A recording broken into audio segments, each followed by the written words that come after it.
إن في الجنة نهرا من لبن. السلام عليكم. بسم الله الرحمن الرحيم، والصلاة والسلام على أشرف الأنبياء والمرسلين وعلى آله وصحبه أجمعين، ولا حول ولا قوة إلا بالله العلي العظيم. اللهم افتح علينا حكمتك وانشر علينا رحمتك يا ذا الجلال والإكرام. وصل اللهم على سيدنا محمد وعلى آله الكرام، ولا حول ولا قوة إلا بالله العلي العظيم.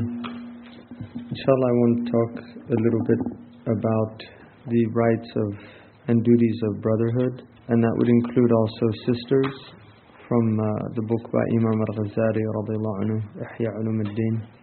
He has a section which is called في حقوق الأخوة والصحبة, concerning the rights of brotherhood and also sahba, which is companionship.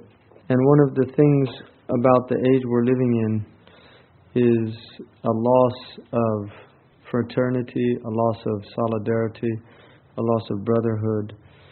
And so, even though the Muslim religion, probably of all the extant religions of humanity right now, we probably have a stronger, I wouldn't say probably, I would say unequivocally that we have a stronger brotherhood than other peoples. And just to give you an example of that, I think that the Christians have communities that are very small and isolated, where they have a sense of solidarity and brotherhood, and they'll help each other. But I think Islam is unique now in that you can literally travel across the world and end up in a place, completely foreign country, and you can immediately have a rapport with the person who's selling you the coffee, with the person who's at the hotel renting you your room, with the person. If I go here to New York and I go to the hotel, the person working in the hotel, because he happens to be a Christian and I happen to be a Christian, we don't have any connection. But if I go in a Muslim world, if I go from one place to another and I see the person, Assalamu alaikum, there's immediately a connection of deen. And in the land, one of the beauties of America is that people will feel this even more intensely. So that if you see a Muslim who's working at the airport, and his name's Ahmed, and you say Assalamu alaikum, he lights up, wa alaikum salam, and you feel that solidarity. And that is not true. Other religions don't have that type of solidarity. Unfortunately, if you spend a little time, often the arguments start coming up and things like that. But initially, that connection is very strong. And that connection can be maintained if people understood the duties and responsibilities of brotherhood. And what it means to have brothers and sisters in the deen. Another example that I'll give you is one of the dangers that Muslims fall into is legalism. And they forget the nature of the religion. Legalism is where the rules blind you to the needs of the circumstance. Because rules are important, and we in no way take lightly the rules of our deen. But at the same time, there are times when what is normally a rule needs to be suspended for that time. And the reason for that is the circumstance. So there's a situational nature to our understanding. And that's a lot of what Shaykh Abdullah bin Bayyah has been talking about, is understanding situational ethics, situational law, so that you can act intelligently. And I'll give you an example of this. I was late for an appointment in England once, and I was trying to get a cab, and I saw a sister who was dragging a suitcase. It was a very heavy suitcase, and I knew she was going to the Central Mosque, and I literally was late for an appointment. Now I saw a young Muslim man. He was an Englishman, and he was on his way by, and I said, listen, could you help that sister take her bag to the mosque? It was in a public place. And he said, oh no, that's haram, I couldn't do that, and I don't know her. And And that's legalism. You see, that's because this person, before he became Muslim, he wouldn't even thought twice about doing that. He would have just done what was right, which was to help somebody in need. And here's your sister in need. I mean, it's good to help anybody, any woman, whether she was a Jew or a Christian or a Hindu. If you saw that somebody was having a difficult time with a bag, it's just a human thing to help that person. But here is a Muslim man and a Muslim woman, and this woman's in a non-Muslim city, and she needs help.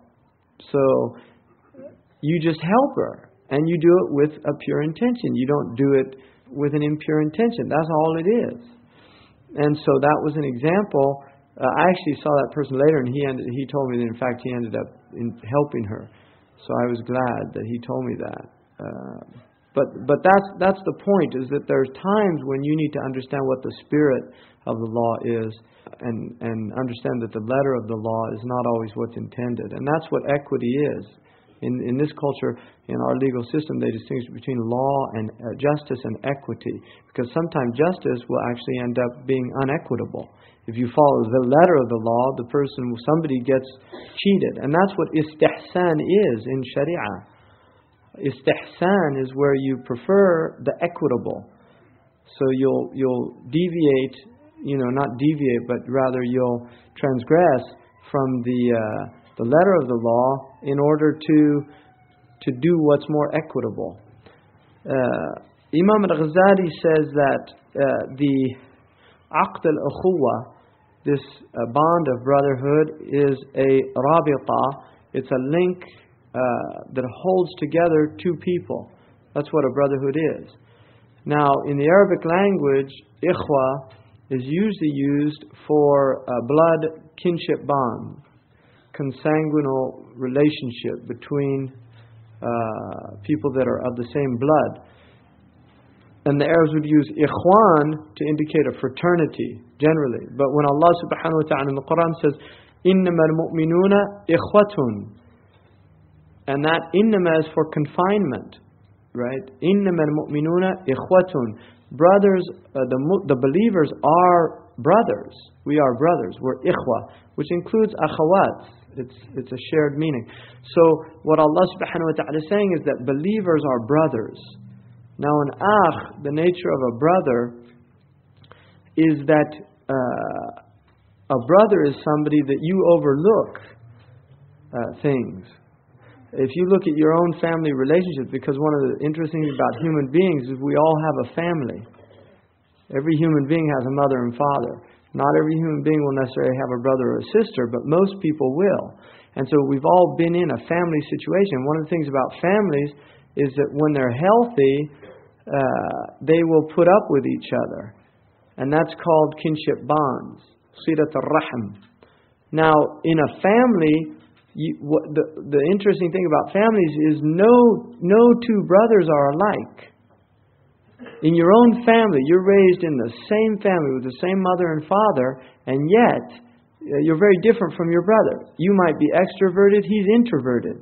You might be inclined towards literature, he's inclined towards mathematics. You might be organized in your life, he's disorganized. You might have a job, he might be unemployed. And this is in one family. You have all of these differences. You can see this in a litter of kittens. If you've ever seen a litter of kittens where you have a whole bunch of cats when they're first born, there's a cat that's trying to get out of the box. And then there's a cat that's trying to get to the breast. And there's a cat that's fighting with one of the other cats. And there's a cat that's clinging to the mother. There's a cat that's shaking. Right? There's a cat that's blinded and just kind of walking around. There's all in one litter. And these are all from the same mother cat. The one that's getting out, that's the interesting one. He wants to find out what's this place I'm in, So there's people that they want to explore the world. There's other people that are afraid of exploration. There's people that won't travel. There's people that can't stop from traveling. So this is this diverse nature that Allah has made in the human family.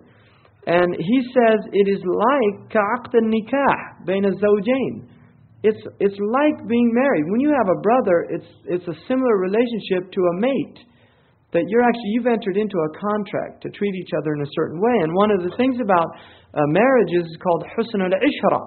It's a wajib from both the male and the female, which is to be nice to each other. That's actually one of the conditions in a marriage. When you go into a marriage, it's an obligation to be nice to your spouse. Husn al-ishra, it means treating them well.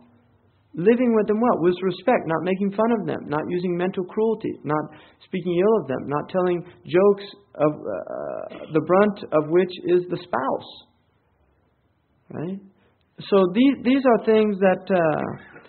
so he says, just as marriage has rights that you're supposed to fulfill, so also does the brotherhood. Because your brother has a right in your wealth and in yourself, in your tongue and in your heart.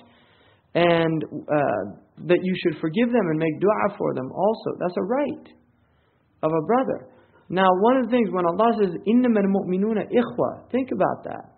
إِنَّمَا الْمُؤْمِنُونَ إِخْوَةً. The believers are brothers. If we really lived with the idea that this believer, all this body of believers, that we're brothers, we start overlooking things that normally we might not overlook. And so, he says that there are 8 rights. Now the first right is wealth. That's the hard one. That's why he begins with it. The Arabs, they say, al-malu shaqiq al-ruh. Wealth is the blood brother of the soul. Wealth is the blood brother. Al-malu shaqiq al-ruh. In fact, mala yamilu means to incline towards something.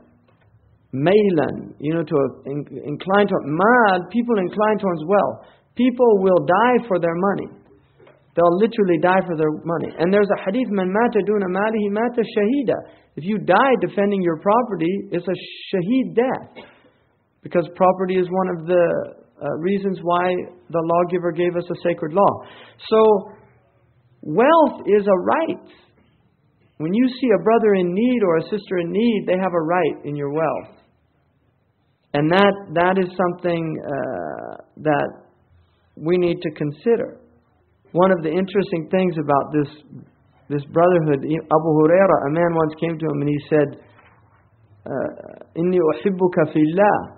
I love you for the sake of Allah. Abu Hurairah said, Idhan jaybi jaybuka. Right? Then our pockets are the same. And the man said, La utiqu dhalika. I'm not able to do that. He said, Ahbib ghayri. Go love somebody else. In other words, that's not love. You don't love me. Because if you love me, right, then you're going to do what, you'll give me your money if that's what the circumstance necessitates. Ahbib ghayri, go love somebody else. It's not the type of love I know. Now he's somebody who lived at the time of the Prophet ﷺ. Because there was mahabba in that city, in Medina. Medina was a place of love. This was a place where Sahaba were willing to divorce their wives to marry them to the Muhajirin.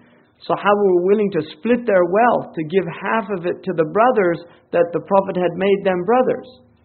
Now, one of the things about life, and you're going to find this, you won't have many brothers in life, and you have to recognize that. So when what Imam al-Ghazali is talking about here, he's not talking about the whole world. He's talking about a select group of people that will be in your life. And these are your brothers. And you are a brother to them. And you will find that one of the arzaq that Allah gives you in your life is company. In other words, just like food is provided for you in your life, company is also provided for you. You're going to find yourself in company that is part of your rizq. The family. Allah gave you your family, whether you like them or not. You should like them because if you don't, you're disliking something that Allah gave you. If they're difficult, then He gave them to you as a test to elevate your state if you act appropriately. If they're not difficult, He gave them to you as a blessing. But the foundation is ibtila. Ibn Abbas radiallahu anhu said, Asr al-dunya al-ibtila. The foundation of the world is a test. It's not easy. لِيَبْلُوكُمْ, to test you. So the foundation of the world is a test. And when Ibn Ata'illah first met Abu Abbas al-Mursi, the Shaykh Ibn Ata'illah, when he first met who would become his Shaykh, Abu Abbas, he said to him, I have a weight on my shoulders that is so heavy, it's difficult for me to be in the world. And Abu Abbas al-Mursi said to him, then I'll teach you something. And if you understand this, then that will be removed from you. He said, there's only 4 possible states to be in this world. There's not a 5th one. There's only 4 possible states. The first state is tribulation, ibtila. And the response is sabr. So if you find yourself in tribulation, the correct response is patience. And if you respond accordingly, you won't have any trouble. You won't have any trouble. If you see Allah, it's just like driving a car. You see a stop sign, what's the appropriate response? Stop. What happens if you go through it? You're putting your life into somebody else's hands, right? And if you die, it was as a result of not responding appropriately to the circumstance you found yourself in. So when you're in ibtila, if you're not patient, you're not responding appropriately, and so it'll just get worse. But if you respond appropriately, then that trouble is going to change because you've done the right thing. And the thing about working with people are problematic. You know, Jean-Paul Sartre, he was a French philosopher. He said, hell is other people. That's an existential. That's what he said. Hell is other people.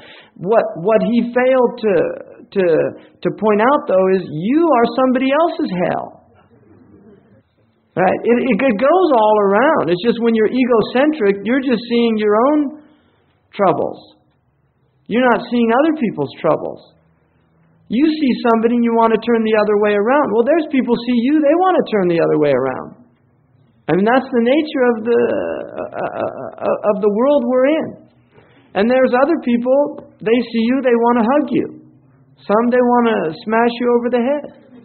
And vice versa. So, the first condition is ibtila. And that's the basic state of the world. That's why the first maqam is sabr. If you're not in patience, you haven't started the spiritual path. And that's why inna Allah ma'a sabirin, Allah is with the patient ones. Sabrun jameel, wallahu musta'an. Beautiful patience, and Allah is the help that we get. And Allah, the thing about lessons in the dunya, you get the same lesson over and over again until you learn it. It's not like public school. You know, they'll let you keep going. They'll give you a diploma. You haven't learned anything. They'll give you a diploma, pat you on the back, and then have a nice life. You know, you go out there and you find out this piece of paper is worthless. You know, it didn't teach me how to live in the world. So, that's the first one. The second one, there's ibtila, sabr. The second one is ni'mah, which is a blessing. Now the thing about the awliya is they start seeing the ibtila as a ni'mah as well, so then it becomes one state. But this is for the majority of us. The second state is ni'mah. You're in a blessing. What is the response to a blessing? Shukr. If you respond accordingly, what happens? It increases. If you respond inappropriately, what happens? You lose it. So don't blame anybody but yourself. إن كنت في نعمة فرعاها إن المعاصي تزيل النعم. Like the poet said, if you're in blessings, guard them, because disobedience removes blessings.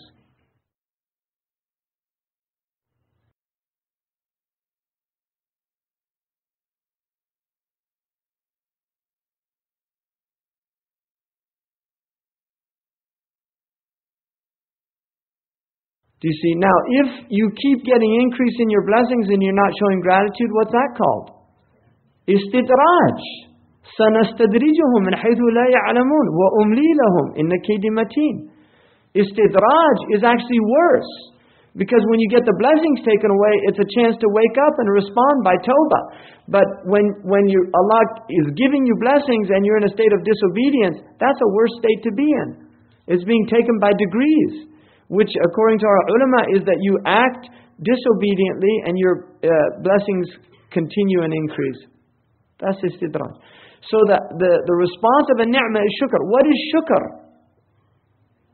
What is the definition of shukr? طريف الشكر صرف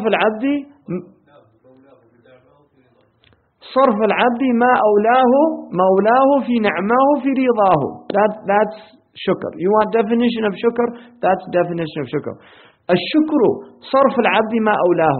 It is a servant's utilizing what his Lord has given him في نعماه في رضاه. من نعمه في رضاه, from the blessings in what pleases his master. That's shukr. Shukr is not alhamdulillah wa shukrillah. That's one level. It's called shukr al-lisan. But a munafiq can do that. Right? That's why the tongue is only an indicator of what's in the heart. If the tongue is not indicating what's in the heart, it's nifaq. And Allah hates that. So you can say alhamdulillah wa shukrillah ala lisan, but it's not real shukr. Shukr is to utilize the blessings that Allah has given you in what Allah intended those blessings to be used. The eye, it's used to see, to be guided by, to take ibrah, to take witnessing. The tongue, to speak the truth, to articulate your needs, not to backbite. The tongue wasn't created to backbite. If you're using it to backbite, then you're not giving gratitude to the blessing of the tongue. If you're using the genitals in something that's haram, it's not giving gratitude. If you're using your stomach, anything that Allah has given you, if you use your wealth for other than what Allah is pleased with, it's not gratitude. So that is gratitude. So the response to ni'mah is gratitude. That's the second condition. لَإِن شَكَرْتُمْ لَأَزِيدَنَّكُمْ وَلَئِن شَكَرْتُمْ لَأَزِيدَنَّكُمْ. If you show gratitude, I will increase you. In other words, give you. And the Mufassirun say in the next world, but also in this world. And then the third one is ta'a, obedience. That's the third state. What is the response to obedience?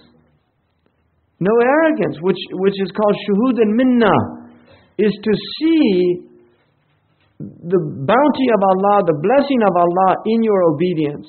In other words, is not to feel proud, but to feel more gratitude that Allah has given you tawfiq to be obedient. Right? Because one of the things that happens when people go into a state of outward obedience and inward obedience are not the same. You can be outwardly obedient and inwardly disobedient, which is why Ibn Ata'illah says that رُبَّ مَعَصِيَةً أورثت ذلا واستغفارا خير من طاعة أورثت عزا واستكبارا. That maybe a wrong action that causes you to feel humbled and desirous of Allah's forgiveness is better than a right action that causes you to feel arrogant and filled with yourself. He's not saying that wrong actions are better than right actions, so don't misinterpret that. What he's saying is that this is nazar al-ma'alat. It's looking at the consequences. If your obedience turns you into somebody who's arrogant and filled with himself, you end up being worse off than somebody who's disobedient, who it fills him with remorse and desirous of Allah's forgiveness. And there's a story in the Islamic tradition about Isa ibn Maryam, who one of his companions was walking with him and a thief saw them. And this thief said, "There's a prophet and his companion. I want to be with these people." And he started following behind them. And the Hawari was saying, "What's that wretched man think he's doing, trying to walk with such righteous people as the Prophet of Allah and myself?" And then the revelation came to Isa to take the thief as his disciple and to tell the other one to leave his company. And that's just is a tradition, but the point is it's the same idea. That here's a man whose spiritual pride caused him to lose the company of a prophet, and a profligate man whose humbleness gained him the company of a prophet. So that, when you're in obedience, be thankful to Allah. Don't feel that you're doing something that you should be proud of in and of yourself. No, you should be grateful that Allah has given you that tawfiq. And then finally, ma'asiyah. And what is the response to ma'asiyah? Tawbah to Allah subhanahu wa ta'ala. That's it. If you understand those 4 states, that's all you'll find yourself in life, and there's the appropriate responses. That's all you need to know in your life. Wallahi. And Ibn Ata'illah said, after he told me that, it was like mountains were removed from my shoulders. Because now you know how to act accordingly. There's a great wisdom, that thing. So the thing about brotherhood is that you will have brothers in your life, and you have to recognize they have rights and responsibilities. But Ahmad ibn Hanbal once asked Bishr al-Hafi about how to he said, كيف أسلم من الناس? How can I avoid, how can I keep safe in regards to other people? In other words, avoid the troubles of other people. He said, تعطيهم مالك ولا تطلب منهم مالهم. تعطيهم حقوقهم ولا تطلب منهم حقوقك.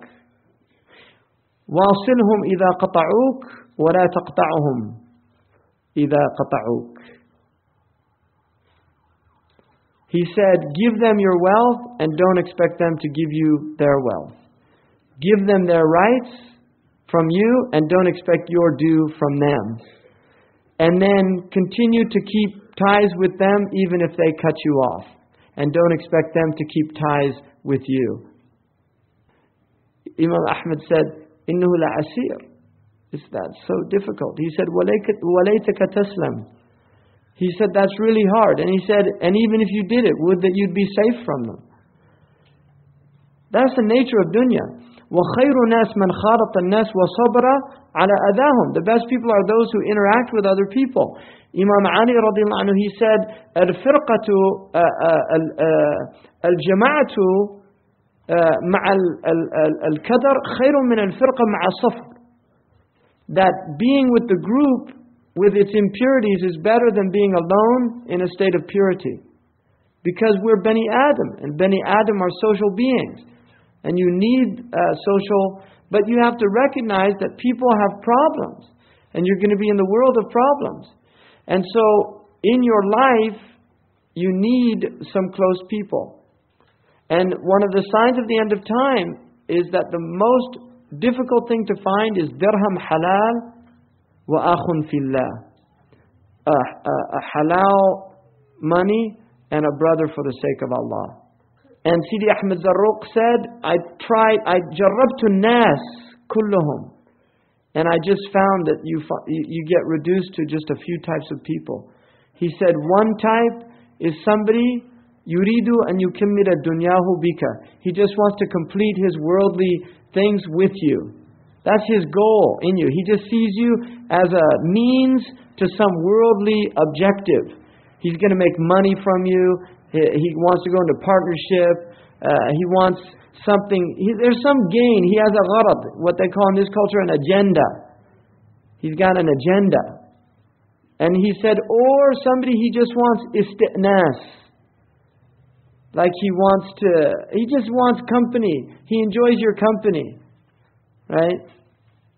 It's something, human beings like company and he considers you good company. And he said, but the rarest one is the one that wants your company for the sake of Allah subhanahu wa ta'ala. It's a rare person.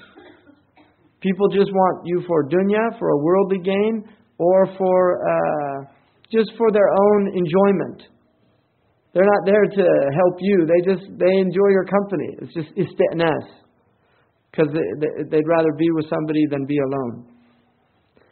So you have to be aware of that. but your brother has a right. One of the things he says in there is that one of the Salihin was broke and he went to his brother's house and he asked the maid the servant, Jariya, where he kept his money. And she told him, because she knew his closest friend. She told him he went and he took the money, and when the man came back, she told him what happened. He said, Alhamdulillah, indi akhun fillah. Praise be to Allah, I have a brother in Allah. In other words, somebody who sees my money as his money. He doesn't feel any... that's the way those people were. One of the things Abu Talib al-Makki says in Qut al-Qulub, he said it used to be the Salaf, when you came to their house, they didn't have telephones, they didn't call to say, can I come by? Like now they think you call, can I come by? Is this a good time? Or you get an answering machine or somebody screen their calls. I mean, everybody's got ways of dealing with these things now. But people used to just show up. And if Abu Talib al-Makki says in Qut al-Qulub, he said it used to be that he could just say, Irja'. It's a bad time, go away. And that's what the Quran says, إِذَا قِيلَ لَكُمْ إِرْجِعُوا فَارْجِعُوا هُوَ أَزْكَى. When it said to you, go away, it's more pure for you. That's what Allah says. Abu Talib says it means because your nafs gets broken from that. So it'll purify your nafs, because your ego is like, he doesn't care about me, I thought he was going to say, marhaban, yawm kabir, shay azim, tafaddal ya akhi. He says, irja'. That's the way the awliya were. The Muli al-Arabi said that he went 40 times to his shaykh's house, and every time he answered the door, he said, yes, Sidi, I want to be your student. He slammed the door on his face. He kept coming back. But somebody who knows what the man has. No, you have to give me this. You're a shaykh, you're an alim, it's wajib. You need to teach me. So he come, but if he just say, no, leave me alone, go away. 40 times he did that. And on the 40th time, he hugged him and brought him inside. There was a test. It was a test to do that. Uwais al-Qarni, what did he used to do? He used to throw rocks at people that came to visit him. And he's one of the best he is considered to be the best of the tabi'een. He used to throw rocks at people. They came up to his cave, he'd throw rocks at them.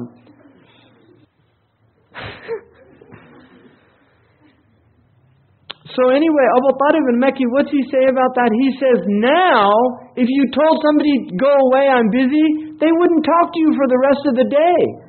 And I say, in this age, they would never talk to you again. In his time, they were still pure enough just to be troubled by it for a day. Now, if you said something like that, look, I don't have time right now, I'm sorry, it's a bad time, they'll leave angry. Who do they think they are? And I came all this way to visit them, or something like that. So people have forgotten these rules of brotherhood. The second one is al-haqq al-thani. في الإعانة بالنفس في قضاء الحاجات والقيام بها قبل السؤال.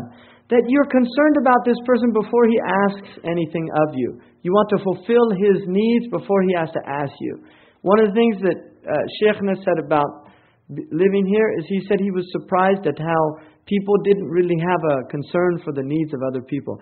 And one of the things I noticed in Mauritania, and I've said this before, is that one of the things about people in the desert is that they anticipate your needs before you even ask them. Wallahi. And I saw this many, many times. Many, many times. You just think about something and somebody get up and get it for you. And that's the purity of the hearts. And sometimes it's just they notice micro movements. Like, you feel thirsty, so you lick your lips, they go get you some water. They don't wait until you say, can I have some water? And that's what he's talking about, that this is a haqq of your brother, not to force him to have to be humiliated and ask you for something. If somebody comes to your house, it's like one of the Mauritanian shuyukh that was here, he came to somebody's house. And in Mauritania, when somebody comes to your house, you give them, and not just in Mauritania, this is sunnah of the Muslims. You bring food, even it doesn't have to be meal. The Prophet ﷺ gave dates and water. It doesn't have to be a meal. You give what's in the house. Al-jud bil mawjud, like the Arabs say. Generosity is with what you have. You don't have to go out to the store, and that's taklif. When you go to that, that's a generosity, and there's people that will do that. It's a type of generosity, but you don't have to do that. Al-jud bil mawjud. Taklif is when you go to extremes. So he came to his house and, he was very hungry. Nothing got offered to him. And then after a while somebody said, would you like tea? And he said, Wallahi, in Mauritania we never drink tea on an empty stomach.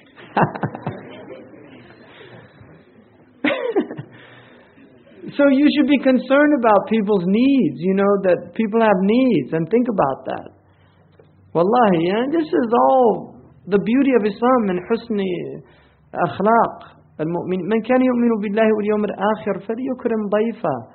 Whoever believes in Allah on the last day, let him honor his guest.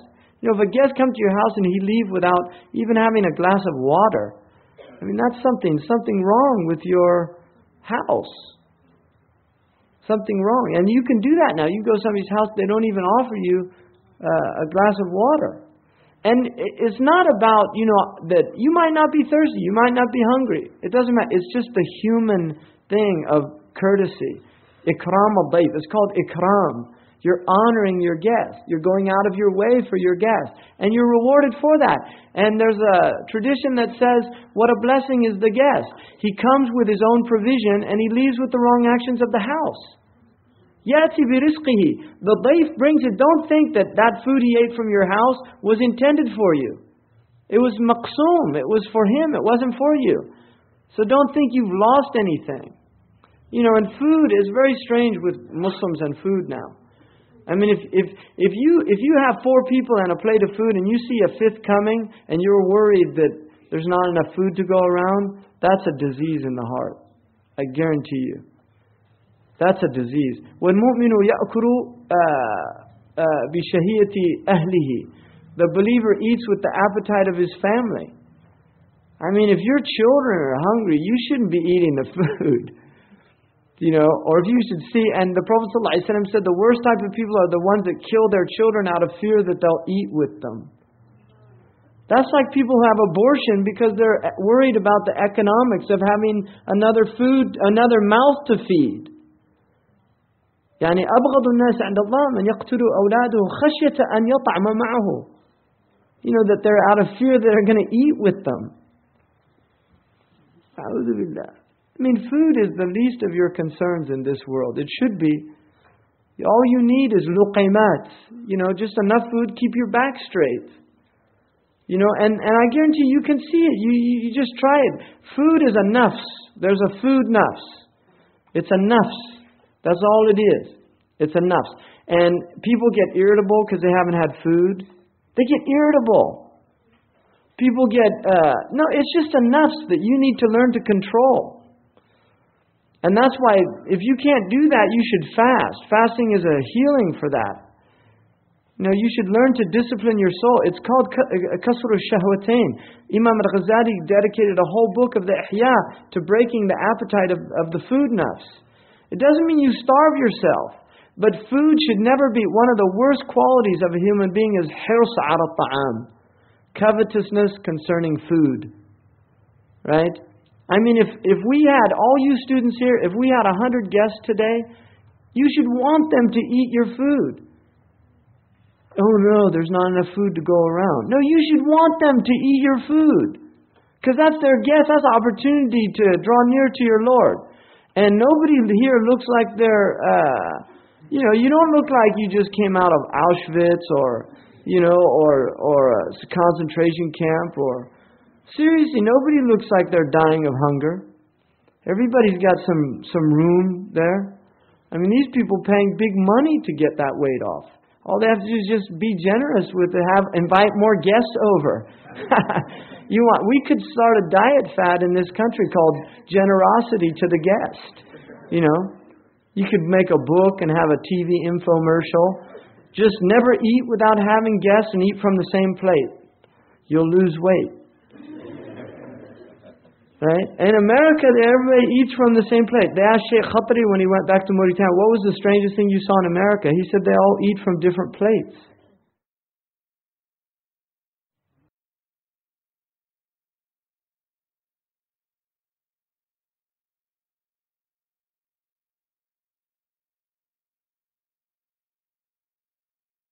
The Prophet ﷺ was asked, what is your favorite type of food? He said, they asked him, as-sahan. أَيُّ صَحْنٍ تُفَضِّلُ يَا رَسُولَ اللَّهِ. Which plate do you like the best? Meaning which food? What did he say? الَّذِي كَثُرَتْ فِيهِ الْأَيْدِ. The one that has the most hands in it. That's the one I love best. And look at that. Really, think about that. That's his favorite food. The one that's being eaten by the most people. That's somebody not worried, I'm not going to get enough food. He wants more people because there's more barakah. And barakah fills things.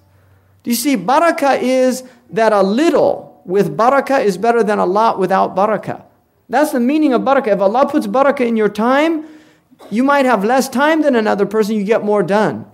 If Allah puts barakah in your wealth, you might have less wealth than somebody else, but you get better benefit from that wealth. If Allah puts barakah in your food, it might be less than somebody else's food, but there's more. In 1970, Americans spent $6 billion on fast food. 1970. You know how much they spent last year on fast food? $110 billion. $110 billion on fast food. You think that food has any barakah in it? Why you think big gulps? Have you seen, when I was young, you had small, medium, large. Large was today's small. I'm really serious. You can go back and look at the cups that they used back in the 60s, and large then was today's small. Why are they getting bigger? Less barakah. So they eat more and more, they don't feel satiated. Big gulp. Really. This is what's happening to these people. And we're following them down the lizard's hole. All this fast food cropping up everywhere in Mecca and Medina. People going to McDonald's. How can you go to McDonald's in Mecca? That's a question I would put. How can you go to the most secular... and it's pathogenic food. It's not healthy food. It's disease-causing food by their own National Institute of Health. 80% of America's illnesses are caused from their diet now. That's their own National Institute. Well, if their diet is largely now from fast foods, that's why they're sick. It's not good food, and you shouldn't be eating it. It makes me ill when I see these Coca-Cola and Mountain Dew, and even some of the things here is upsetting. Country time. Seriously, that just distresses me. I see those things, it distresses me. Well, it's cheap, whatever. That's the problem, it's cheap. I'd rather drink a little bit of something that's more expensive than a lot of something that's cheap. I'd rather drink a little bit of fruit juice than a lot of soda. We should be concerned. Health is you should eat. You are what you eat. Ibn Qayyim al-Jawziyah said it in Tibb al-Nabawi. He said the reason that cruel animals are prohibited to eat is because you are what you eat. He said that. It'll make you cruel. If you eat cruel animals, you become like them. If you eat pig, you'll become like a pig. And you can even see people in countries where they eat a lot of pig. By the time they're 50, you get on a bus with those people. I saw it one day. There was a song written years ago by a pop writer called "Look at all the little piggies living piggy lives with their piggy wives." And I was on a bus in a certain country in Europe, and I looked on this bus and I realized he must have had the same experience because they all look like little piggies with their piggy wives, leading piggy lives. They were all plump and pink and they looked like pigs. And their favorite food is pig. Subhanallah. So people should be concerned about that. We got off on that from just being concerned about the needs of your brothers. Digressions. If you actually follow thought is all linked. That's why people that are really good at psychology can actually know exactly what somebody's thinking by the linkage. Right? If you watch linkage of thought, it's very easy because people can't conceal what's in their heart. So you can see that. It's not a good thing to see all the time because people that love money will always end up talking about money. Everything gets linked to money. You can start talking about the weather. They'll end up talking about how expensive it is to put up their rain thing or something. You know, it'll all go to that, you know, common denominator. People talk about food.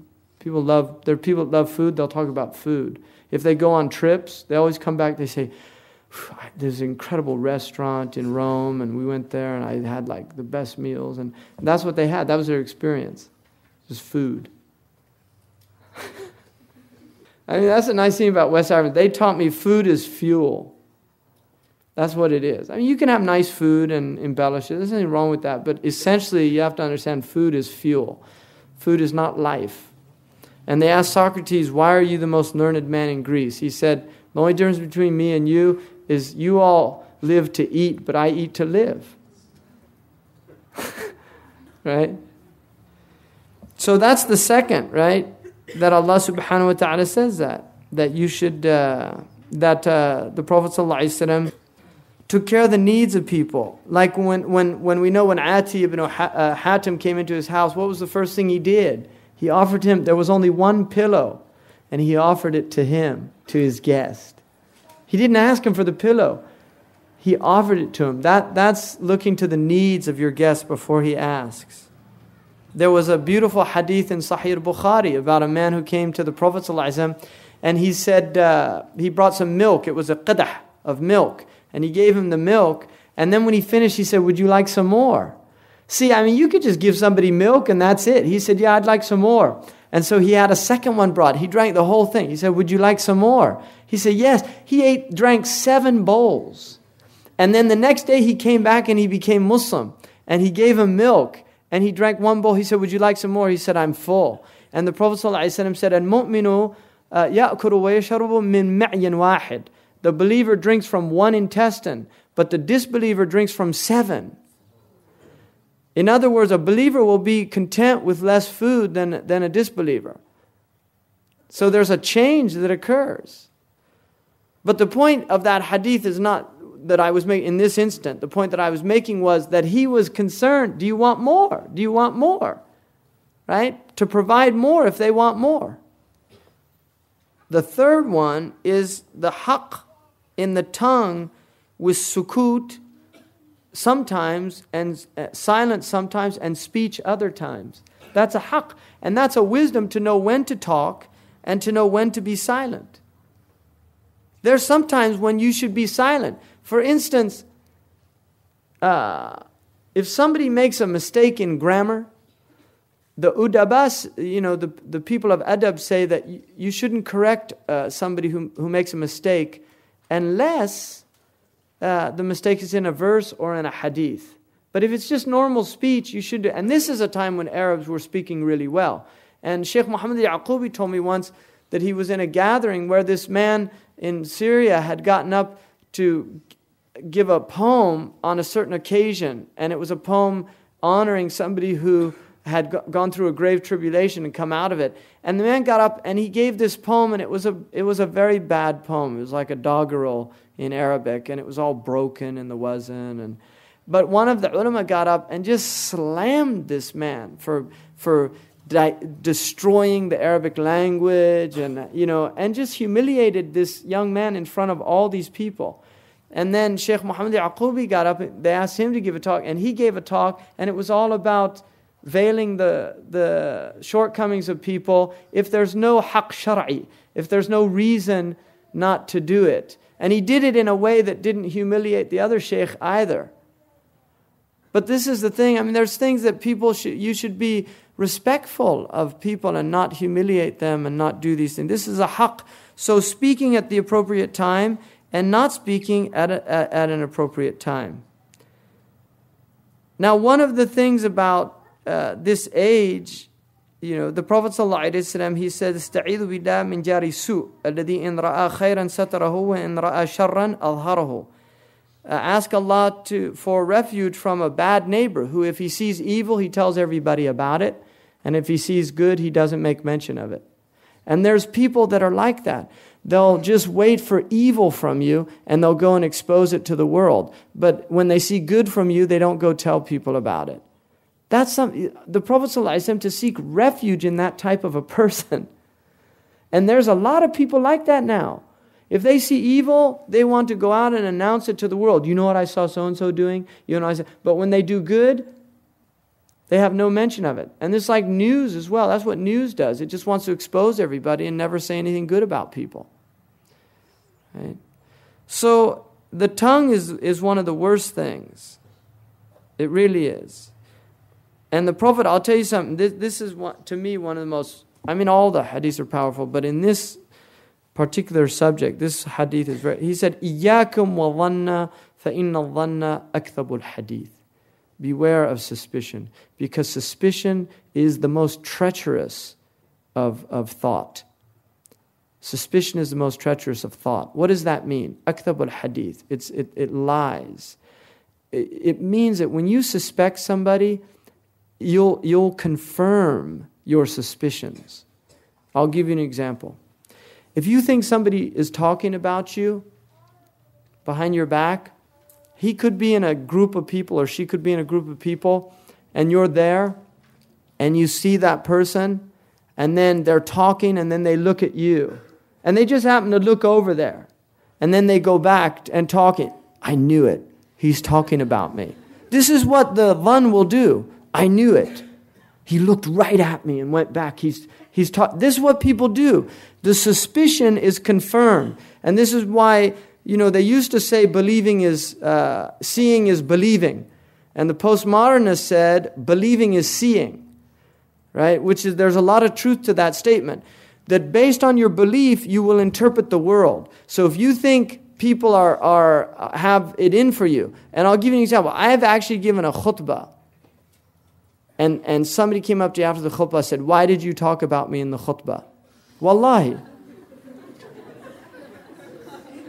Wallahi, that happened to me. You mentioned me. I said, when? They said, you said this, and this, and I'm the only one in the masjid that and I know you meant me. Wallahi, that's what he said to me. And a'udhu billah, that's an evil thing to use the khutbah for a personal, that's a sick person. Really. And it just wasn't. But that's what he thought. That was his dhann. And his dhann was confirmed. It got confirmed.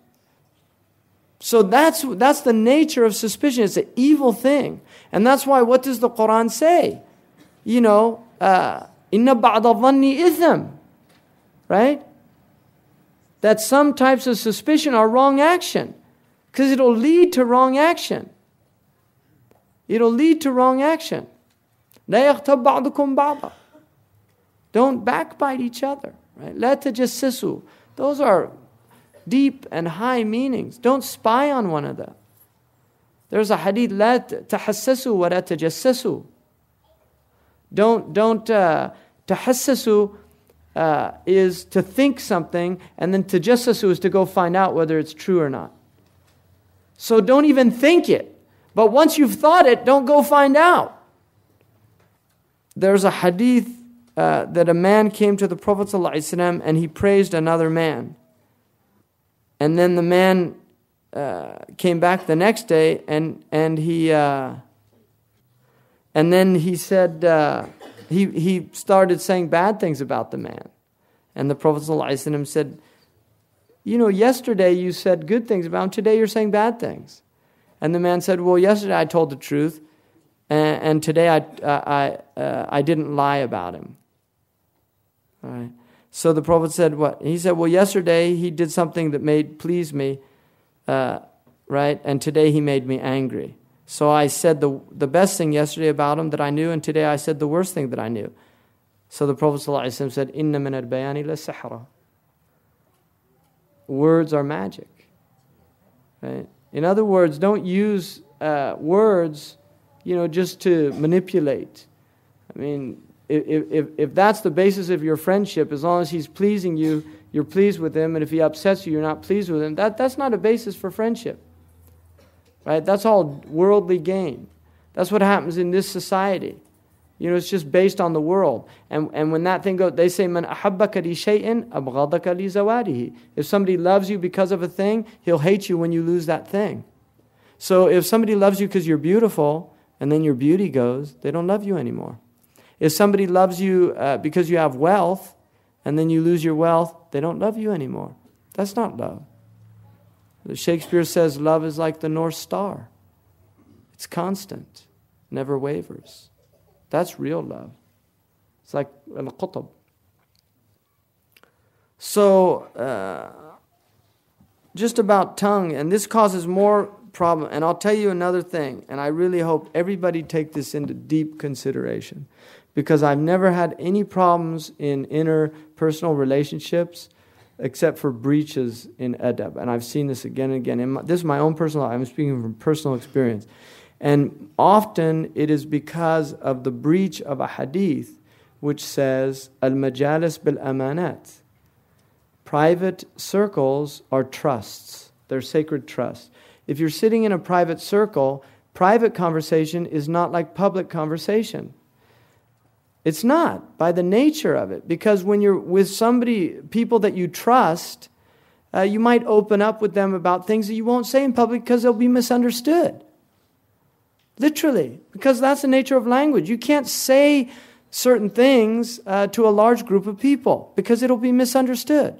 Somebody asked me the other day about an imam, whether or not they should pray behind an imam because he had things wrong with him, right? This and that. And, I said, you should pray behind them. Just pray behind them. If you're really concerned about your prayer, make up the prayer. Say, I forgot my wudu. Go do wudu again and just pray it over. But I'm not going to pray with him and split the jama'ah. Why are you doing that? What's the benefit? Look at the overriding benefits in this. But this is what people like to do now. They like to split. They like to speak ill. They like to take things out. I mean, somebody said something that I said in a private gathering about a book. They went out and said that in a public gathering that I said, I wouldn't say it in public. It's just some advice. Somebody asked me advice about something, about a certain book, and I said I wouldn't read that book. I might not say that in public. It's just somebody asking me a personal opinion. But in public, because if a book has prominence amongst a lot of people, they'll think you're attacking the author or the book or something like that. So you have to understand that private gatherings are not public gatherings. And if you're sitting with people in private and they tell you something, and the Prophet ﷺ said, if a man's about to tell you something, he looks like this, and then he tells you, it's an amana. Now Imam Shafi'i, however, and there's a lot of truth in this, he said, if you tell somebody a secret, don't get angry at him when he tells it, because the same thing that forced it out of your chest, forced it out of his. الذي أخرجه من صدره يعني أخرجه من صدرك أخرجه من صدره. You give somebody a secret and you have to be aware. But they say, صدور الأحرار قبور الأسرار. That the breasts of free people are the graves of secrets. In other words, if you're a hur, if you're not an abd to your nafs, that somebody gives you a secret, and that's why the best people are people that are trustworthy. They called aminu sir. Somebody who is trustworthy with a secret. It's a good person. Right? So you have to be aware, if you have brothers and sisters, when you say something, they might not want you to tell anybody else that. And the general rule is if you're in a private gathering, you should consider it a trust, unless they say otherwise. Especially if it's backbiting, because people do backbite. And if you go out and say something about that, you end up causing namima, which is worse than backbiting. It's a backbiting that causes people to hate each other. So you go out, so-and-so was talking about so-and-so the other day. You might be saying that to so-and-so, and they go and tell the actual person. So you've caused a breakdown in human relations.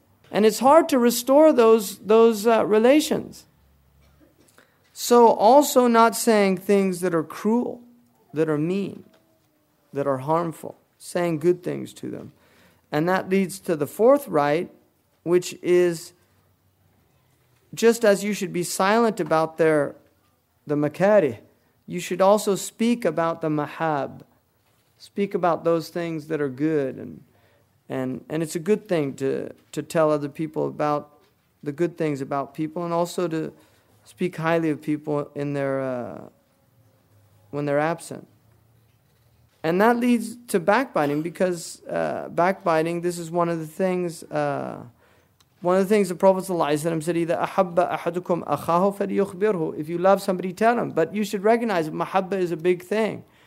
If you're feeling something, you go tell somebody, I love you. You should know what mahabba is. Mahabba is not just this kind of emotional feeling. Mahabba is a deep thing. It's a deep thing. So, and Sahaba knew that. You should be aware of mahabba, what it is. It's not a big thing. And people that say it easily, I'm always wary of people like that. They first time they meet you, oh, ahibbuka fillah, or something like that. You know, because a lot of times people will put you up on a pedestal just to knock you down. That's the truth. They'll put you up, or they'll make you more than you are. And then when you don't live up to their expectations, they knock you down. And I know people, you know, there's people I know. I mean, I know Muhammad al-Baris, he left. Muhammad, he was here earlier. I've known Muhammad 25 years. Muhammad al-Bari from Ireland. 25 years. He's my brother. I can only say he's my brother. Because he hasn't changed on me. I didn't change on him either. We've gone through bumpy roads. We've been in arguments, raised our voices. You know, long time ago, we don't do that. You get older, you just stop. You don't have the energy to raise your voice anymore. But, you know, we've been through difficult times together. I mean, he knew me when I first became Muslim. He knew I was 18 years old when I first came to England. But he's somebody, I trust him. You know, I trust him with my life because I've known him. We've been through difficult, we've traveled together. You know, we've helped each other financially. That's the kind of relationship. He hasn't changed. There's people I know that they say, oh, I know, uhibbuka fillah, blah, blah, blah, blah. And then after a little while, they don't love you anymore. Well, what happened? What did I do? What did I do? Maybe I'm not benefiting you the way you wanted to be benefited. Maybe I'm not giving you what you wanted.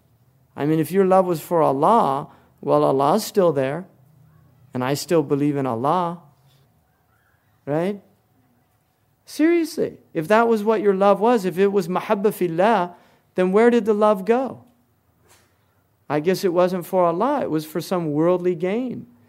It was because I was confirming you, telling you how wonderful you are. Maybe I'm not telling you how wonderful you are anymore. There's nobody in this world I won't say salam to. And I say that in all honesty. There's nobody I know that I will not give him salam. But I know people that won't give me salam. Why? What did I do? I don't agree with you? And that's what Shaykh Abdullah bin Bay was saying yesterday, the day before yesterday. You know, he said in Mauritania, the ulama, when they differ, that differing doesn't cause them to hate each other. They don't write booklets against each other. Wallahi, they don't do that. Shaykh Abdullah bin Ahmedna told me he couldn't understand when he went to the Middle East. He said all these ulama write books against each other and call them mubtada'a, fasiq, this and that. He said he didn't know that. It wasn't in his frame of reference.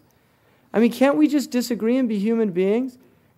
You know, we don't have to agree on everything. We don't really think about this, people. Is it all that? The moment you enter into your grave, are all those things really going to mean a whole lot to you? The moment you go into your grave, you know, your blood brother from a mother and father, you weren't talking to him. You weren't talking to her. The moment you enter into your grave, are you really, is it going to be that big of a deal? The day that you're resurrected before your Lord, you're not going to want to say salam alaikum to those people to get another ajr. You don't want to lower yourself. You don't want to humble yourself, even if you're in the right. So what about somebody who gives up arguing, really, and he's wrong? I mean, the one who's right gets a place in the best part of paradise. So you should be, if you're wrong, just give it up. But even if you're right, give it up. Who cares? Does it really matter all that much? Does it really matter all that much? Is this dunya so important to you? Even though all of us know we can leave it in any moment, in any instant. None of us has any guarantee we'll even have another heartbeat, another breath. Not one of us in this room. I can't guarantee you that you'll reach the end of the day. And you can't guarantee me that I'll reach the end of the day. So is it really worth not talking to each other until the end of the day? You know, really, is it worth that? And I know you've all had this experience because it's a common human experience. We all share this experience. But isn't it a strange thing? And the sad thing about it is that It's the cause of a lot of suffering in families and in the world. It's just a really sad thing. But my advice to myself and all of you is be that one that's willing just to say, I'm sorry. Be that one that's willing to go low. Be that one that's willing to just give up your right in order to rectify. Because islah dat al-bayn, to rectify between people, it's higher than fasting and praying. All those prayers you're doing on Monday and Thursday, really, 3 days a week, all those night prayers you're doing, if you gave up all those and just rectified between people, you'll have a higher maqam. It's a higher maqam. I mean, what do you think religion is about? It's just about, your personal relationship with God. God doesn't need your personal relationship. He doesn't need it. It's all for you. So if God's more pleased that you have good relationship with His servants than that you have a personal relationship with Him, where should you put your priority? Allah doesn't need you to get up at night and talk to Him. He doesn't. He doesn't need you to do that. He doesn't need you to fast. He doesn't need you to do any of that. He did it all for you. He gave us all that for us. If you can do that, that's an excellent, wonderful thing, and you'll derive great spiritual benefit from it. But if, like that woman about the Prophet ﷺ who said that she gets up at night and prays, and yet she's cruel to her neighbor, right? Didn't benefit her. Prophet ﷺ said those night prayers didn't benefit her. Better they're nice to their neighbor. There's people who have long beard, short robe, and they're mean to all their brother Muslims. And I'm not exaggerating that. If you want a continuum of what's worse, it's worse to be cruel to Muslims than to shave your beard. Because there's an opinion that shaving your beard, like the Shaykh mentioned the other day, there's an opinion that that's makruh. But that's haram to be treating Muslims. The hadith says, كَفَى بِالْمَرْءِ شَرًّا أَنْ يَحْقِرَ أَخَاهُ الْمُسْلِمِ. It's enough to consider a man evil that he has contempt for another Muslim. الْمُسْلِمُ أَخُ الْمُسْلِمِ لَا يَظْلِمُهُ وَلَا يَخْذُلُهُ وَلَا يُثْلِمُهُ. That the Muslim is the brother of the Muslim. He doesn't oppress him. He doesn't forsake him. لا يظلمه. انثلام is خذلان. He doesn't betray him. I mean, this is what we're supposed to be doing. The fifth right is to overlook his shortcomings and his hafawat. Hafawat are like mistakes that he makes. One of the things, there's a hadith that says, if you see a zalla from an alim, don't tell other people about it. If a scholar makes a mistake, don't tell other people about it. Because the Prophet ﷺ said, if he's a true scholar, he'll return from that mistake. So give him time before you go out and tell everybody he made a mistake.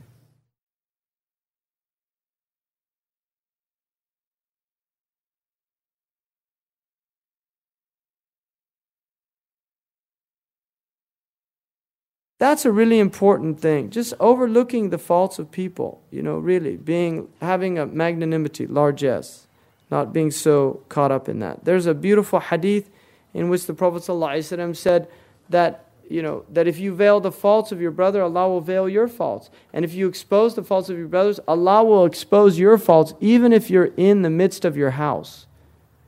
I mean, in other words, if you're doing something in your house that you shouldn't be doing, Allah will get that out to the people. Really. And there's a really important hadith that the Prophet ﷺ said, أَبْغِضْ أَحْبِبْ حَبِيبَكَ هَوْنًا مَا عَسَى أَن يَكُونَ بَغِيضَكَ يَوْمًا مَا. Don't go too extreme in your love, because one day you might hate that person. وَأَبْغِضْ بَغِيضَكَ هَوْنًا مَا عَسَى أَن يَكُونَ حَبِيبَكَ يَوْمًا مَا.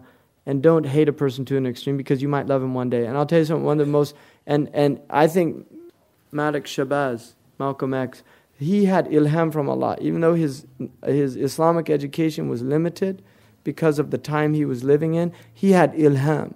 And he said things, he might not have known the hadith, but it's like Allah just gave him an inspiration. Because he was once asked in an interview, when he renounced racism, this white reporter said to him, how can you suddenly, say that you don't hate white people anymore when you hated them to such an extreme? And he looked at him and smiled and he said, I've never hated anyone to an extreme. You see, and that's the hadith. You have to allow for that possibility that one day your enemy might be your friend. You see, there might be a Jewish person out there. Don't hate that person, because you're not allowing that person to make tawbah. Right? Don't hate that person simply because there's other people over there that are doing evil things. He might not be doing that evil thing. And even the ones that are doing evil things, don't hate them to an extreme. Don't hate your enemies to an extreme. Because one, you'll end up doing cruel and evil things to them and get punished for it. Or you won't allow them the opportunity to come into the fold of Islam. That's dangerous. You should hate no one to an extreme. And Allah says, عَسَى اللَّهُ أَن يَجْعَلَ بَيْنَكُمْ وَبَيْنَ الَّذِينَ عَادَيْتُم مِّنْهُمْ مَوَدَّةً. That perhaps Allah will make between those who are now your enemies, He will place between you and them love.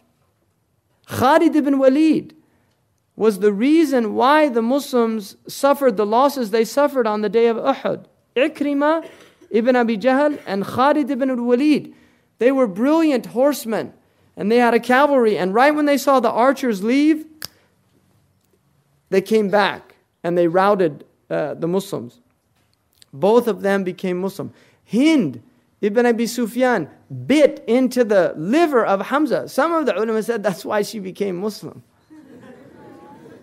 Because you couldn't bite into that blessed liver without getting the blessing of the man. I mean, that's just ishara. That's not a hukum shari or anything. But I mean, some mention that.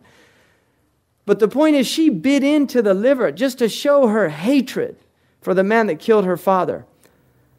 The Prophet sat with her. He actually joked with her. He joked with her. I mean, who could do that? Could you sit with somebody that ate the liver of the most blessed, the most beloved person in your life? Could you sit with them after they did that? Who could do that? Only somebody whose spirit was bigger than the universe. Sallallahu Alaihi Wasallam. Really? I mean, that's how vast he was. He could just embrace it all. He could come. And he's our uswa. He's our example. Sallallahu Alaihi Wasallam. And then the sixth right is dua. That you make dua for people. Because dua, but behind people, you'll get your dua is answered. And not only that, what do the angels say? وَلَكَ الْمَثَلِ.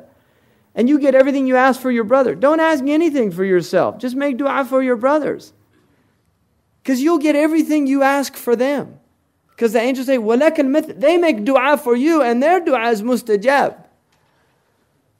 The dua of angel, they don't have any wrong actions. Their dua is answered by Allah. So they say, وَلَكَ الْمَثَلِ. And may you have everything that you ask for your brother. Imam Ahmad ibn Hanbal said that he made dua for 70 of his companions in sajda every day. 70 by their name in sajda. There's a man I met from Syria who lives in Medina. He has a list. And every day he goes and gives salam to the Prophet from all those people. If you get on the list, you're lucky.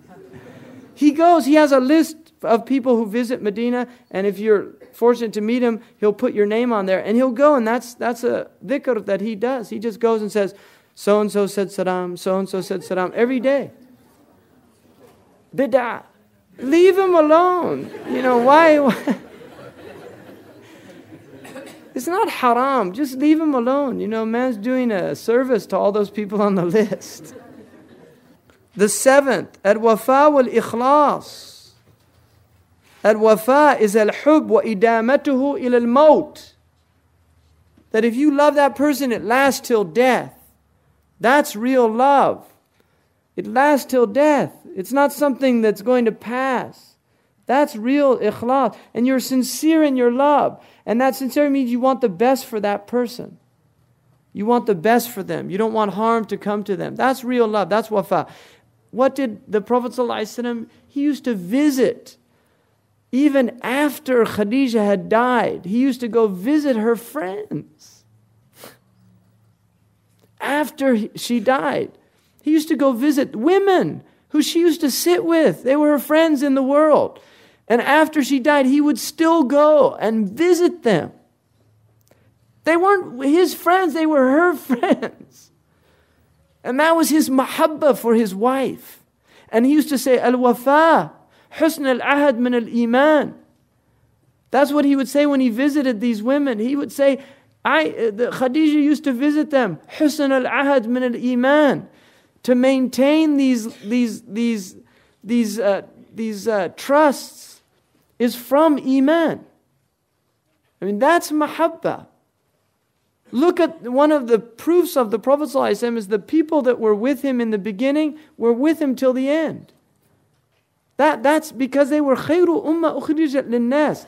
It's because of him, sallallahu alaihi wasallam. There's no doubt. But it was also because of who they were. And you look at the mushrikun, they were all hating each other. They were fighting, getting into arguments, what they should do, retreat, attack. They weren't like that. The Sahaba loved each other. And they maintained that love.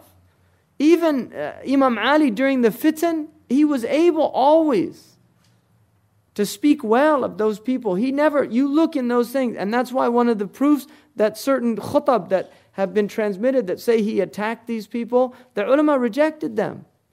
They don't have sanad, but they reject them because it wasn't from. He spoke well of them. And he also said that Allah subhanahu wa ta'ala will remove from the hearts. Allah says in the Quran, we will remove from the hearts that animosity that existed in the dunya, in the akhirah. People are able to sit with each other. In other words, you will have difficulties in the world, but Allah will remove that in the akhirah. Al-wafa wal-ikhlas. One of the 7 that Allah subhanahu wa ta'ala will give his shade. رَجُلَانِ تَحَابَّا فِي اللَّهِ. 2 people that loved each other for the sake of Allah. اجتمع على ذلك وتفرق عليه. That's what united them, and then when they were separated, that's what separated them. So if it's real love, if it's real mahabba, it's a big thing. And that's why the Prophet ﷺ, when he said, one man he said, Ya Rasulullah, Mata sa'a, when's the last hour? And the Prophet ﷺ later he said, where's that man who asked about the sa'a? And he said, here I am. And he said, ماذا عددت لها? What have you prepared for it? In other words, your concern shouldn't be when's it coming. It should be, are you ready for it? And he said, والله ما عددت لها كثير الصلاة ولا الصيام. I haven't prepared a lot of prayer and a lot of fasting. إلا أنه أحب الله وأحبك. Except that I love Allah and I love you. That's all. That's what he was saying. That's all I have. And he said, أنت مع من أحببت.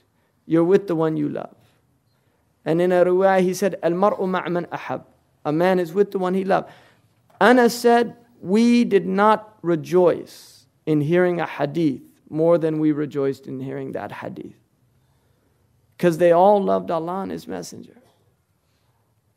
So mahabba is a big thing, and mahabba for the sake of Allah is a big thing. Don't think it's a little thing. It's a big thing. And people are saved by it. And then Allah subhanahu wa ta'ala says, وَقُلْ لِعِبَادِي يَقُولُوا الَّتِي هِيَ أَحْسَنُ.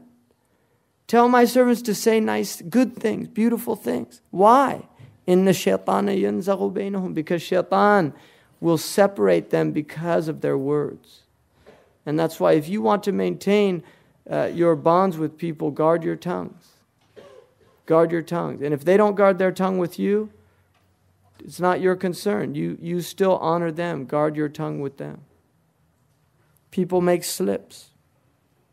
So, the last haqq is at-takhfif wa tark at-takalluf wa at-taklif. It's being khafif, light, yukhaffif anhum. Don't be heavy.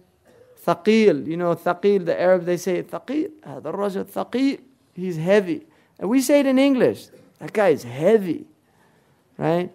In other words, they're not light. You say something, they get angry. Be people that make things light for people.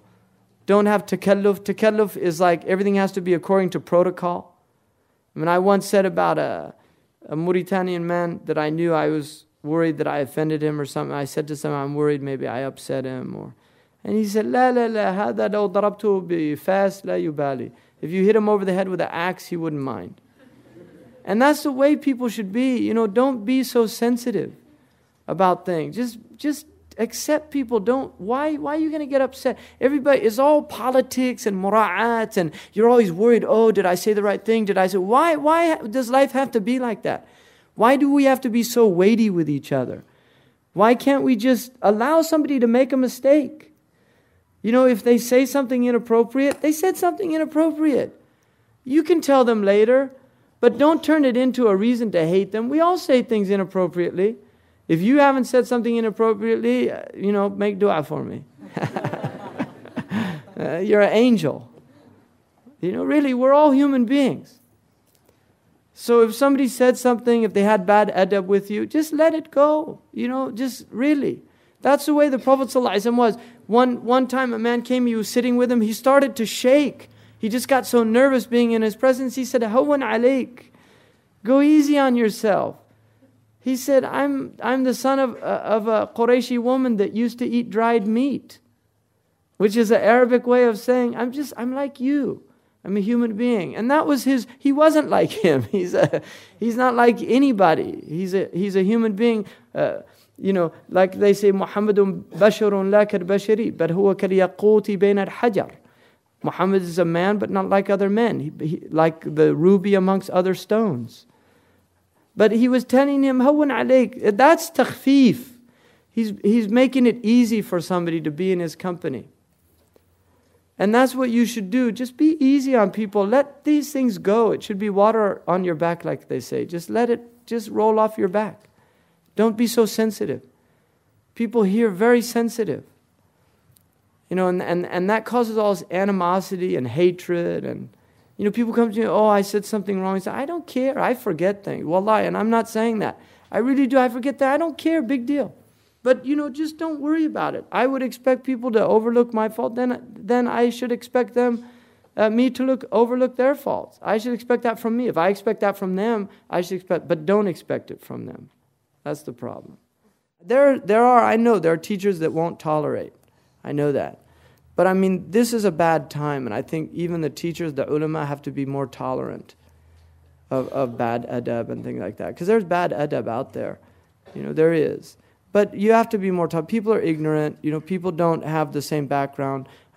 I've noticed like some people from certain cultures have more adab than other cultures. Really, because of the way they grew up, the way they were raised. There's more adab in some cultures than other cultures. You have to teach people in a good way.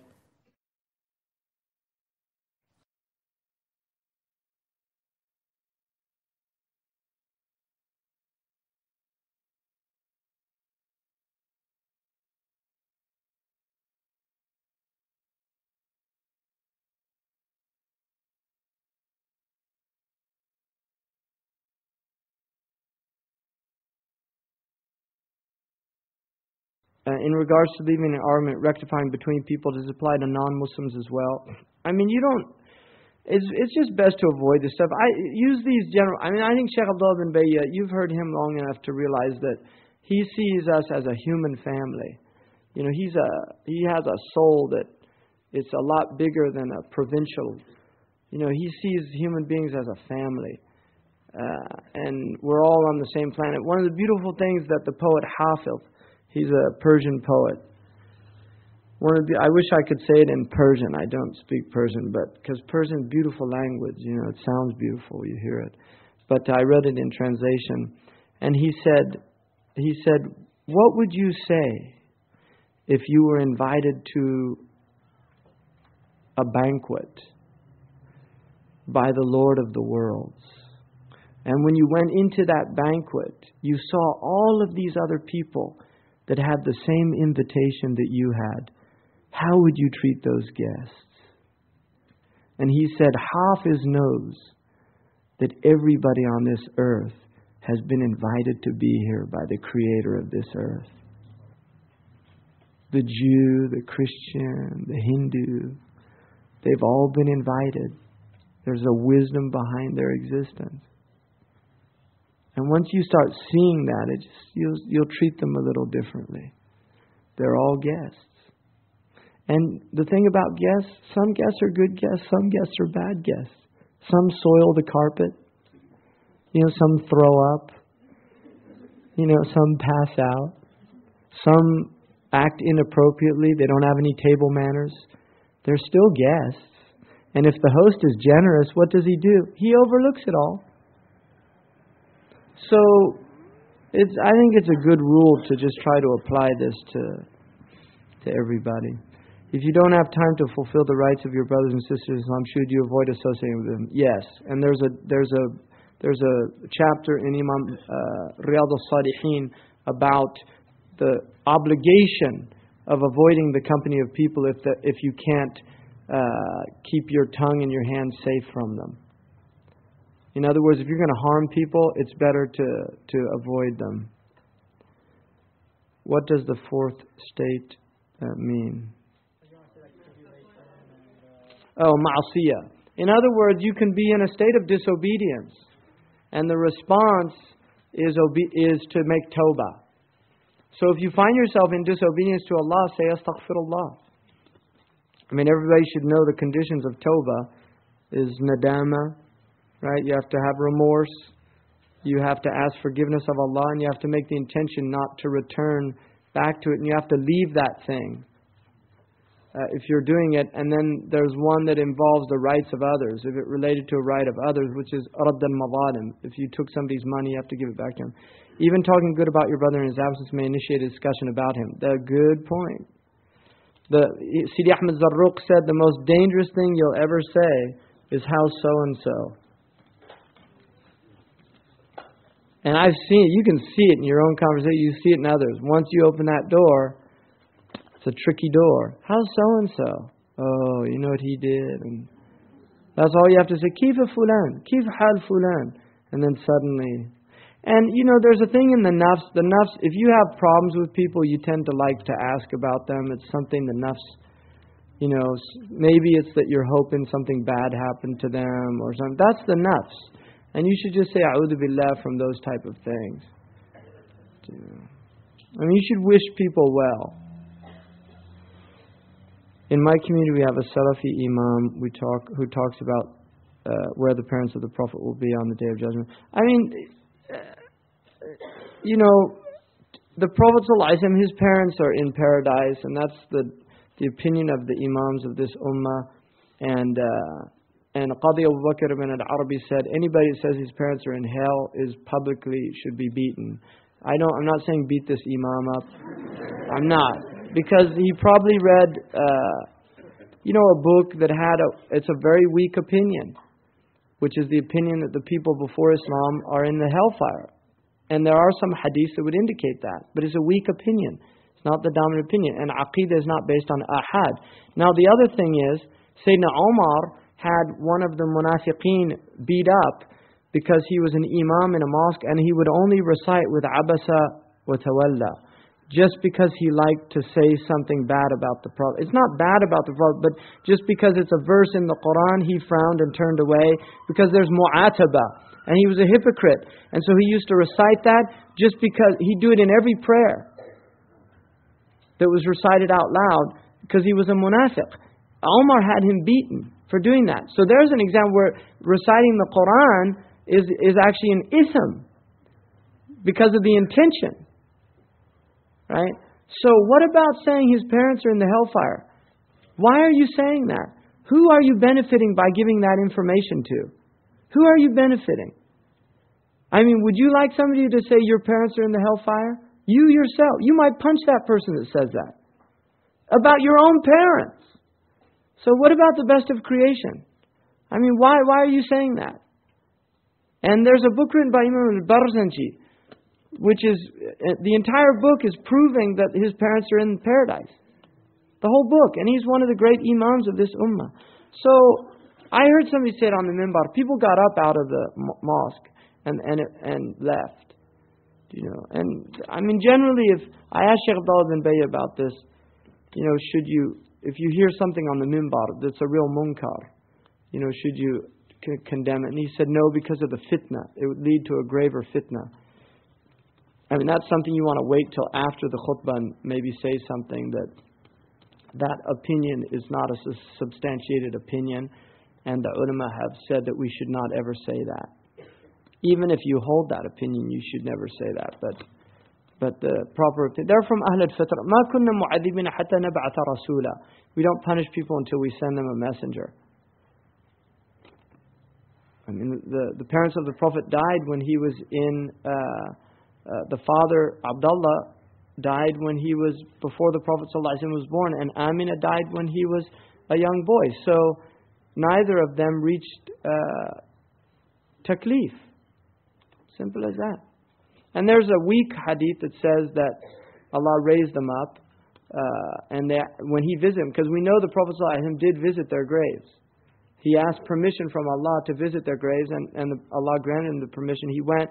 There's a weak hadith that says that they actually were restored to life, and He spoke to them, and they believed in Him. It's a weak hadith, but Shamsuddin al-Dimashqi says that whoever says it's weak, he's weak. In other words, it might be weak, but it's true. Because you can have a weak hadith that the meaning is true. Yeah. What about, you mentioned killing children out of fear of poverty. What about birth control pills? And birth control pills are, people don't realize this, but birth control pills can actually abort a zygote. Right? And that's haram in Sharia. I mean, in other words, a woman can still get pregnant while she's on birth control pills, but the zygote is aborted. And that type of birth control is not permissible. Yesterday, Shaykh Muhammad told us we should bury ourselves, and the more you stay away from people, the higher your maqam. Today you said, mix with people and be good to each other. I'm confused.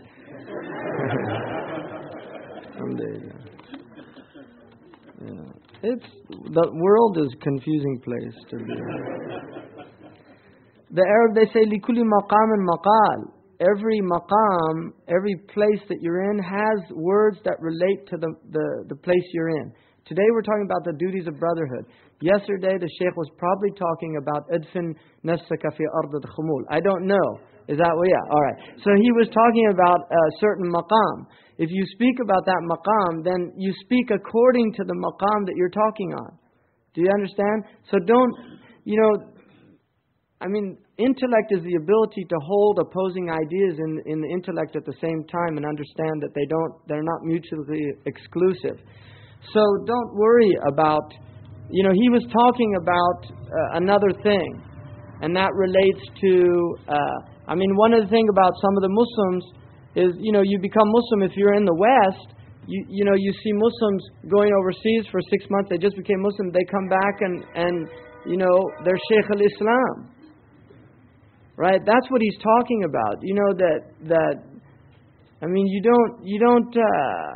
want to. I've seen people go to be with Habib, the Habaib in Yemen. They come back and they're Habaib. They're wearing Habaib, and the Habaib are the Habaib. It's a love. People want to be like them and things like that. But at the same time, you should know. These people are ulama, they're scholars, they've spent their life doing something, and at a certain point, if Allah adharak, if He manifests you before the people, it's a tribulation. And if you understand that, if you really understood what it is to be in a state of dhuhur, they say al-dhuhur qasr al-dhuhur, that being in public will break your back. It's not a good thing. And that's what he was talking about last night, that it's a dangerous thing. If you have a desire to seek knowledge because you want to surpass other people and become a teacher and have people listening to you and things like that, you're in a state, it's a dangerous place to be. This is a tribulation. And I think that, my feeling is that if you want to give the dars, then you don't know what the responsibility is. You should feel a weight. You'd rather have somebody else do it for you. Like Shaykh Abdullah al-Qadi, that's the way he is. Shaykh Abdullah al-Qadi, he'll always say, no, I don't want to talk, you go ahead. And he's serious about that.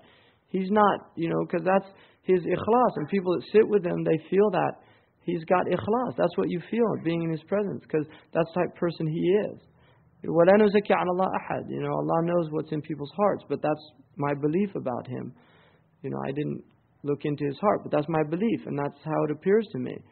And that's the way it is. But if you want, man yuhibbu an yara mutasaddira, the one that wants to be out front, that's an ibtila. So that's what he's talking about. Just bury yourself.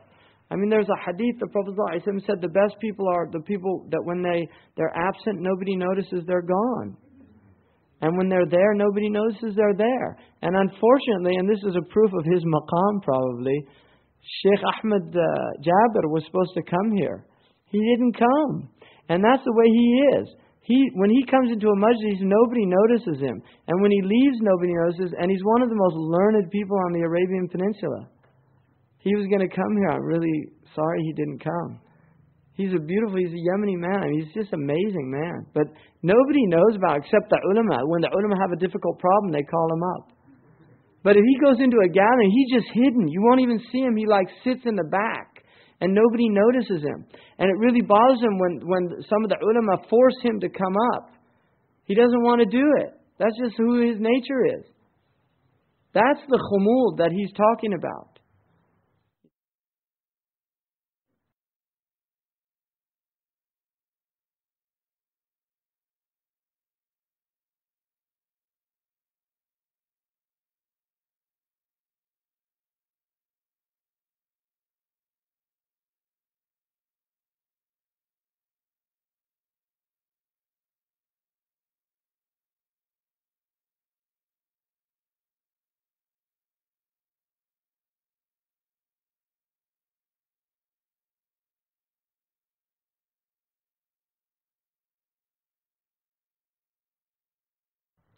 What is the balance between burying yourself and being a good person? Don't let other people bury you when you die.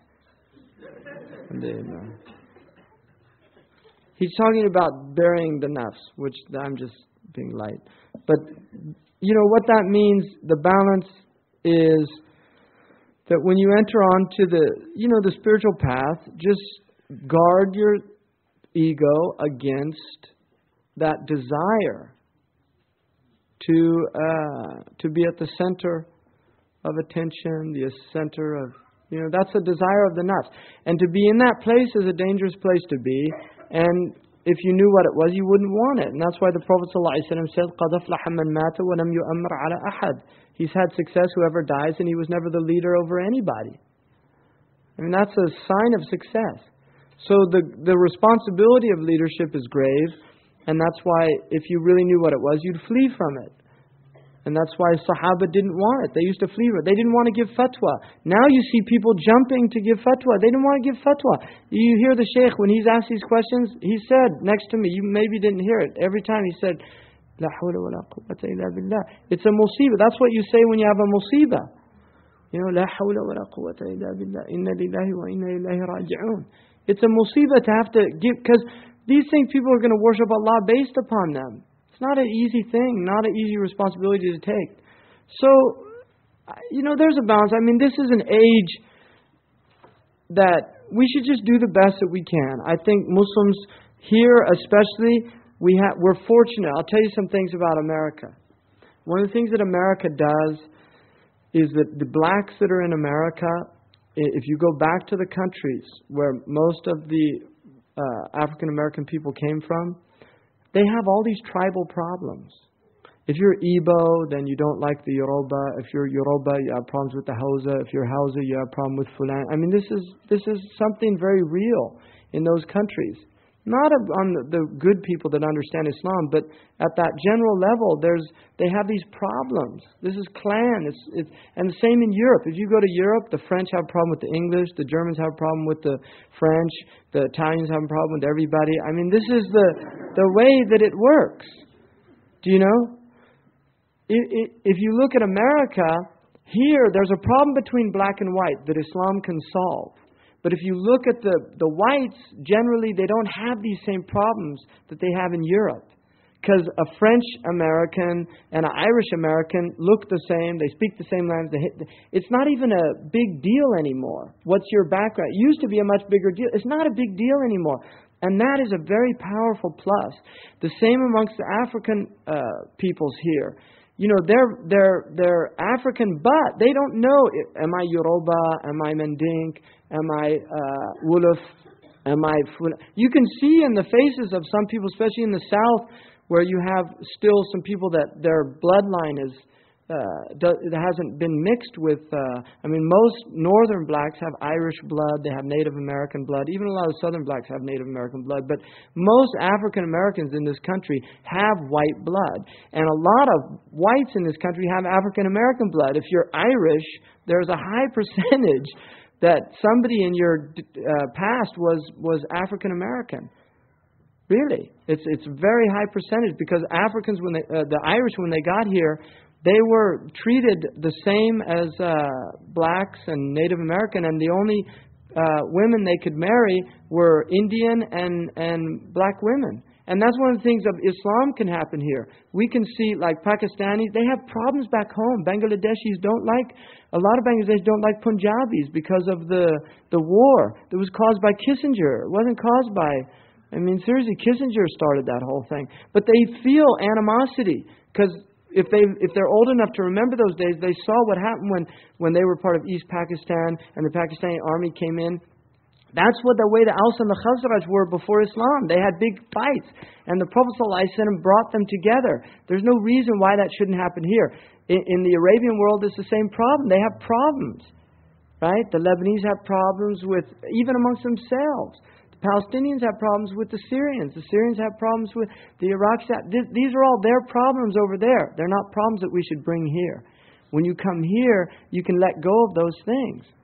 You can let go of these problems. And then, if he's an Iraqi, you share more in common as an Iraqi and an Egyptian in America than you have in differences. So because of that, you can see the commonality. And the commonality begins to override the differentiality. So there's an opportunity for real brotherhood that doesn't exist in the Middle East in many instances. So that's one of the blessings of being here, and we should recognize that. So there's a lot of room to unite and to harmonize, and we should focus on those. And then Islam can remove those black and white barriers. There's no reason why they should exist once you come into Islam. And you have to realize that African Americans have a very different experience. Not all of African Americans, but particularly from lower economic strata in this country, have a very different experience of the world than white Americans coming from middle class or upper middle class America, and that can be a cause of friction if you don't understand the backgrounds. But what Islam says is, to people from a better economic status, not to have contempt for people from a lower economic status, and for people from a lower economic status, not to have envy for people from a higher economic status. And what you have to recognize is Omar was from the oppressive class, and Bilal was from the oppressed class. But when they became Muslims, they got joined as brothers. And so for an African American to say to a white person, "You don't understand what I've been through," that's like Bilal saying to Omar, "You don't understand what I've been through." Do you see what I mean? It's a wrong attitude, because everybody can experience oppression. Maybe not to the degree of another person, but Omar had a great sense of justice, and it troubled him when he saw an injustice. And it's like feminists say men can't understand our problems. No, we share things. If the problem is oppression, all of us have felt the sting of oppression. There's nobody on this planet that hasn't felt some oppression in their lives. And if you can get in touch with that feeling, you can empathize with another person. Maybe not to the degree, right? Really. Like there was a book that I had to read in the 60s that was called Black Like Me, which was about a white man who tanned himself and put on and went out into the South as a black man. And it was a big shock, because he just realized suddenly overnight everybody treated him differently. Right? They asked, one of the things about African Americans in this country, have higher blood pressure than white people. And one of doctors said, "Well, what do you think? Look at the stress levels that African Americans are under. Just being black in America is a stressful condition." Right? So there has to be empathy from both sides. And a recognition that we need to come together, we need to understand each other, we need to sit, eat with each other, and be brothers. And Islam can do that. That's the beauty of Islam. It can break down that.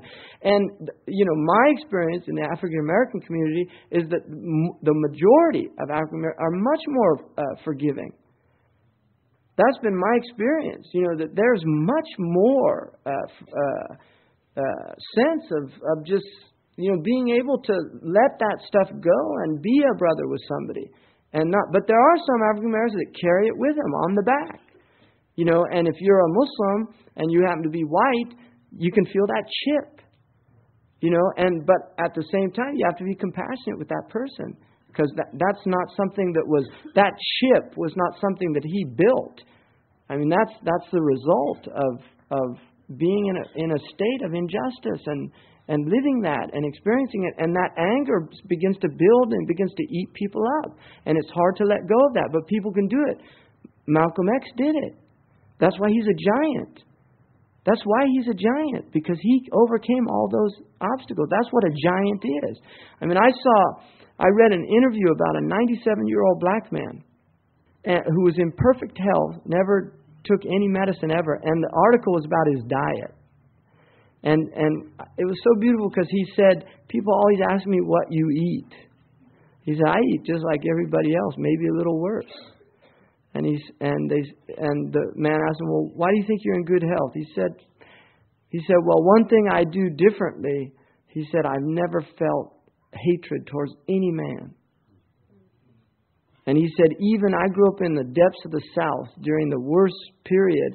And he said, those white people that were cruel to me, I never felt hatred for them. I felt pity. He said, I felt that I felt pity for them, that they were so ignorant. But I never hated them. And he said, and I also knew a lot of good white people. And I knew that those people they didn't represent all white people. But that's a maqam. I mean, that man has a station. That's a station to be in that. So that's what we want. We want to be those great people, not petty people. Petty people are the ones that they just can't overcome those obstacles. That's why they're petty. And it doesn't mean you have to stay there. Alhamdulillah. جزا الله عنا سيدنا محمد صلى الله عليه وسلم ما هو أهله جزا الله عنا سيدنا محمد صلى الله عليه وسلم ما هو أهله جزا الله عنا سيدنا محمد صلى الله عليه وسلم ما هو أهله سبحان ربك رب العزة عما يصفون والسلام على المرسلين والحمد لله رب العالمين.